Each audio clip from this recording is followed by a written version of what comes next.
Hello and welcome back to another video. Today I am creating a corner cupboard that's going to be underneath our shelves. Our shelving video is going to be the next one to come out because that's getting done after this. But today I'm creating a corner cupboard. I'll show you exactly what kind of thing I'm going for. So we're going to have shelves on the side of our chimney like this, and we want a little cupboard down at the bottom. My dad created one himself, so I've taken pictures of his so I know how to do the frame and know how to do it, and that is exactly what we're doing today. I'm hoping it won't take me too long because I know how to do this quite well. The only thing that I think I'm going to struggle with is the face. Anyway, let's go.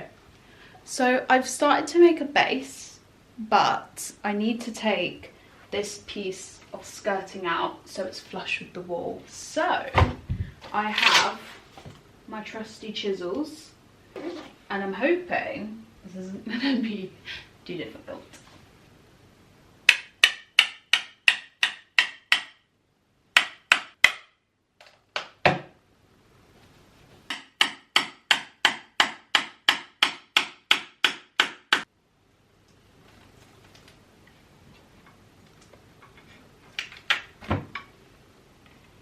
Well, that popped off nice and clean. And then the only thing I need to do is just cut this ridge off here. I've got one of these tools, I can't remember what it's called, but this will cut a perfect line in my skirting.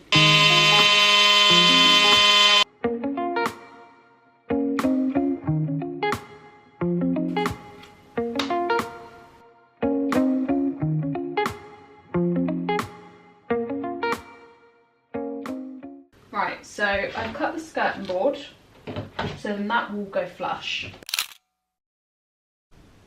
Yeah, rolling. I decided, hello, thank you. I decided not to film whilst I was constructing the frame, because I was back and forth in the kitchen to saw it, and I needed my brain in full focus so I could get the measurements right.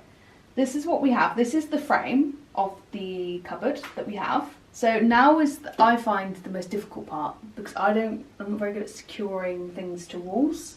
Although it's really not that hard. I always get the sizing wrong and then the wall plug doesn't fit or the screw's not long enough. Anyway, that is the next step. We need to secure the base together and secure it to the walls. That's exactly what we're going to do. And I want to call my dad up. I want to get someone to come. Daddy, help me. This is really triggering me. I'm really good at putting stuff together, but securing it to walls, I'm just not a fan of. There's a lot of securing to walls here. Okay, and this is what I get stressed about. I always get the wrong drill piece. We've got 6mm, so in hindsight you use a 6mm drill piece, but then it always just ends up too big. No, I always go a bit bigger. Oh no, see, that's where you're wrong. Because then to pop the... You always go smaller, it needs to be tight. So I will stick with 6. Just need to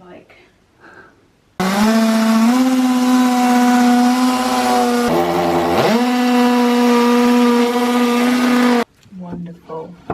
There are our holes. Those are our holes. Where? Right here. These are our holes that we need to drill.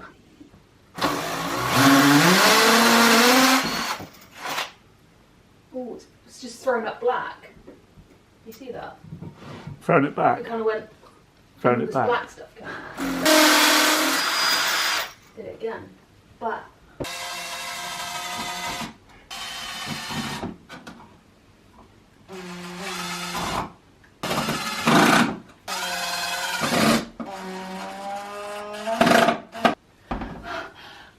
That's the first one I've ever done first time.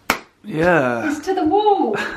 Could definitely hear some screws rounding off there. I was trying to get it as tight as possible. I don't need to. Right, okay. Now just repeat that. 1, 2... A lot of times. Yeah, I've got paint on my hand from the paint swatches. Actually, it won't be that bad, will it? I think what I'm going to do is secure the base, and then I'll come back and update, because then we need to work on the next step. But you see what I'm doing. I'm securing these beams to the walls and each other. I thought now would be a good time to pick the camera back up. I believe I last said I was gonna pick the camera up when I had done the base. However, I've actually created the box. I needed my full focus in this. So what I did was measure out the base, and I've attached that all to the walls and then to each other. I then replicated that to go on top, and then cut the timber to have beams in each corner to support it.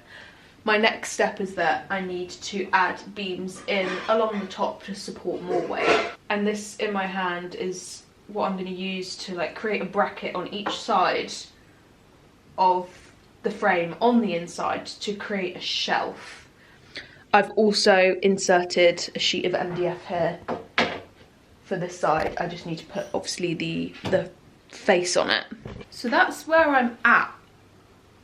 I'm quite happy and pleased with the frame.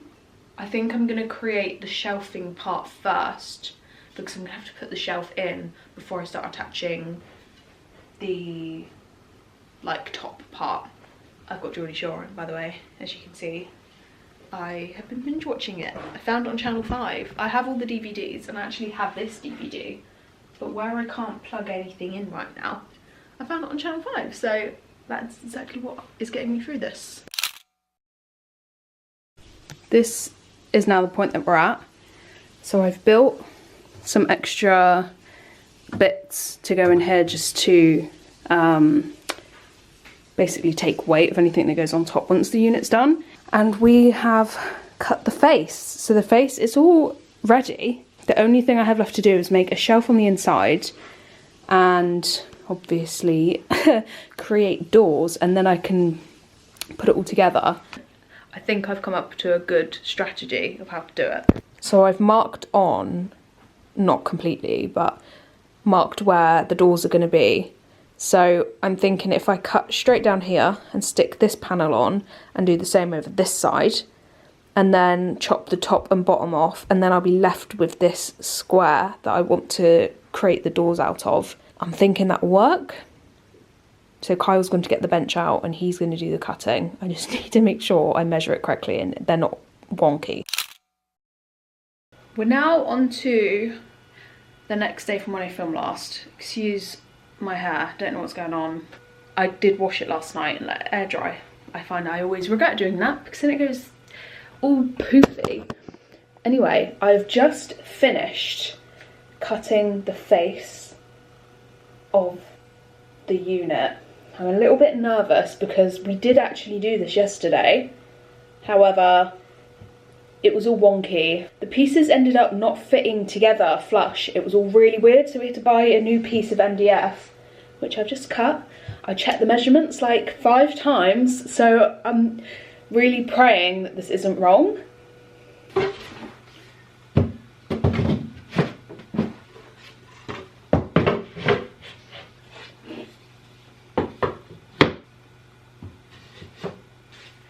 That looks like it fits. Yesterday, this top piece was out by like a centimetre, and it is impossible for that to have happened because we cut the lines. And we didn't cut we didn't cut this piece twice, so I really don't know how that happened. I'm going to fit all of this on. I'm quite happy with that. And then I've got this piece in the middle, which I'm going to create the doors out of, which came from this area. Right, so I've now attached all of the pieces around this centre square. I've just balanced that in there at the moment because that is what I'm going to be making the doors out of. I'm just waiting for Kyle to get home because I need to go to Screwfix or B&Q to get the correct hinges for the doors, and then I'm going to do some research on how to cut them in because I'm scared I'm going to cut them too small. We're now on to the weekend. It's now the next day from when I've last filmed, and my dad is in fact coming round to help me do the doors because I really don't want to muck it up. I want to use the wood that I've got. I've got some hinges and we've got the magnetic little pieces so when you shut the door it holds. And that is today's plan.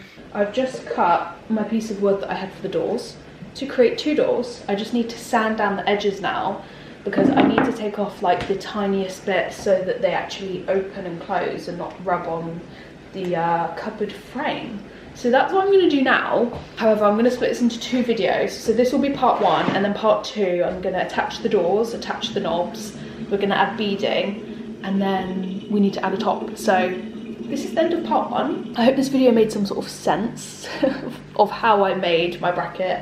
And I will see you next weekend with another video. I don't know what it's going to be. I don't necessarily think it's going to be part 2 to the cupboard, because we also have a few other projects going on at the moment, so it could be one of those. But this is part 1 of the cupboard. Thank you for watching, and I will see you next weekend with another video.